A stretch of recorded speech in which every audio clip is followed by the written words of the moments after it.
রাজধানীর ব্যস্ত সড়কে এক পথচারীকে মারধরের একটি ভিডিও সামাজিক মাধ্যমে ছড়িয়ে পড়তেই শুরু হয়েছে তীব্র আলোচনা। ঘটনাটি ঘটেছে ঢাকার অভিজাত এলাকা গুলশান অ্যাভিনিউতে। ভিডিওতে দেখা যায় ট্রাফিক সিগন্যালে গাড়ির দীর্ঘ সারির মাঝেই কাঁধে ব্যাগ নিয়ে এক পথচারী রাস্তা পার হচ্ছিলেন।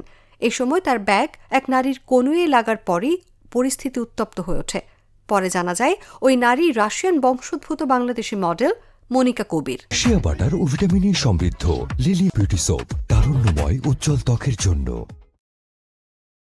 ভিডিওতে দেখা যায় ক্ষিপ্ত হয়ে পথচারীকে ধাক্কা দেন মনিকা এবং হাতে থাকা ব্যাগ দিয়ে আঘাত করতে শুরু করেন।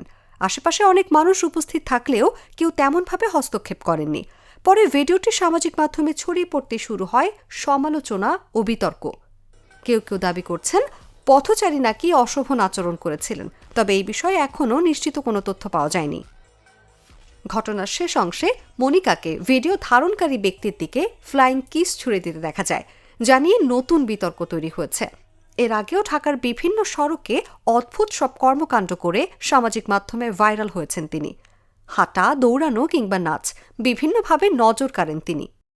রাশিয়ায় জন্ম নেওয়া মনিকা বড় হয়েছেন মস্কো সহ বিশ্বের নানা শহরে। পারিবারিক সূত্রে 2012 সালে বাংলাদেশে আসেন তিনি এবং এখানেই স্থায়ী হন। বর্তমানে তিনি একটি ফ্যাশন ব্র্যান্ডের সঙ্গে কাজ করছেন এবং নিয়মিত মডেলিং ও ফটোশুটে ব্যস্ত সময় পার করছেন।